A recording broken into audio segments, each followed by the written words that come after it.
So let's check on the last part of the topic, and this is the gradient of a perpendicular line.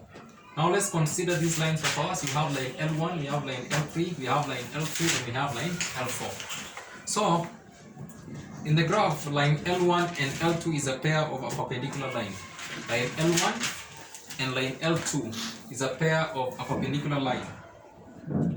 Similarly, we have line L3 and line N4 is another pair of a perpendicular line. Line L3 and line L4 is a pair of a perpendicular line, L3 and L4. We also have L1 and L2 as a perpendicular line. So we need to get the gradients of a perpendicular line. We have seen how to get the gradients of a parallel line. Now we check on the gradient of a perpendicular line. So simply to get the gradient of a perpendicular line, then we can say that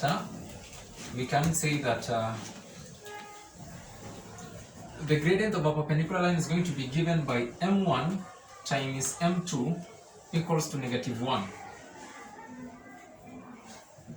That is m1, the gradient of the first line, and the gradient of the second line equals to -1. Remember, in our case, we say that L1 and L2 are perpendicular line. So simply what I mean is L1, gradient of L1 multiplied by gradient of L2 will give you a -1. As simple. So the formula m1 times m2 equals to -4. Now we need to do a question to see how we can answer a question on a perpendicular line. How we can answer a question on a perpendicular line. So let's write down this question. We are being told that the equation of a line is the equation of a line is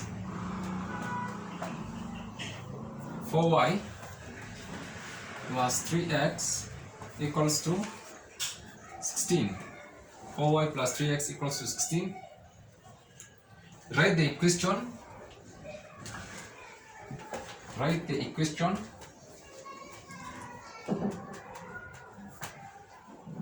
In the form y equals to mx plus c. And then question B of this one says another line PQ passes through the point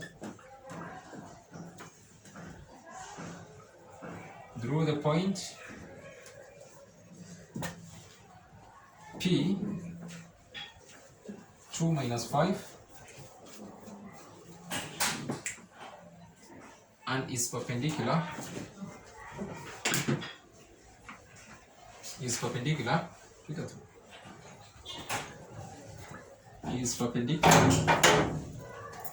to the first line.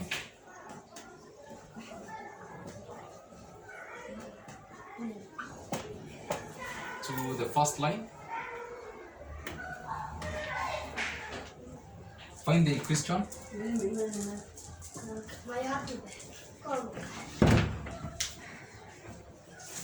Find the equation of line PQ in the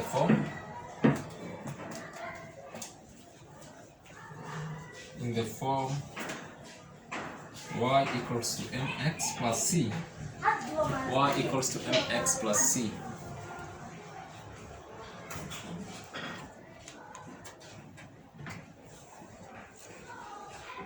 Finish this. That's that.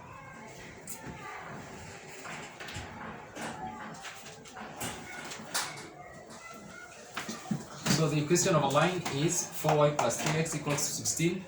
Write the equation in the form y equals to mx plus c. Another line PQ passes through the point P 2 minus 5 and is perpendicular to the first line. Find the equation of the line in the form y equals to mx plus c.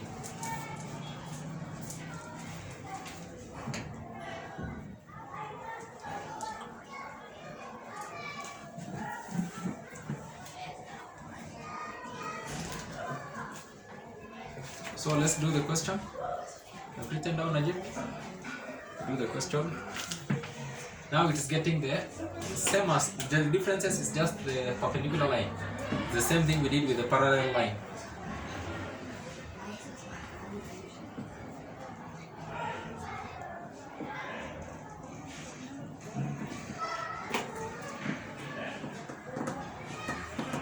Okay, let's do the question. I wrap the question, right? Okay.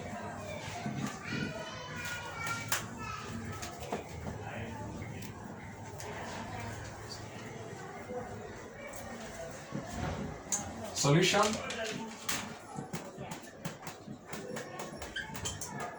Now, number one is rewriting the equation to get the gradient, right? So we have 4y plus 3x equals to 16, right? After that one, we divide through. After taking 3x to the other side, we'll have to divide by 3, right? 4y equals to 3x plus 16, right? Divide by 4, divide by 4, divide by 4, right? Negative 3x. So we'll have, not negative, y equals to 3 We over take 4x. the 3 to the other side. Yes? Yeah, good. That's good. Minus 3, right? Good. Minus 3 over 4x, that's good. Plus 16 divided by 4 is 4, right? Yeah. So our equation would be y minus 3 over 4, x plus 4, right? So the gradient of the first line, that is m1 is equals to minus 3 all over 4. Now we have got the gradient of the first line. Now we get the gradient of the perpendicular line, right? So our formula was what for the gradient of a perpendicular line? M1 times M2. M1 times M2. M2 equals to negative. Our M1 is what?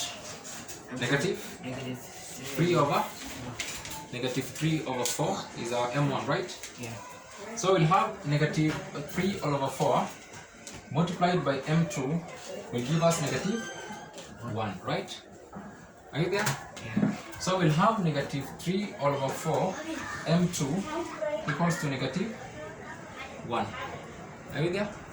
Negative 3 all over 4 M2 equals to negative 1, right? Now, the next thing is cross multiplication. We want to remove these things from here to just remain with negative 1, right? So negative 3 over 4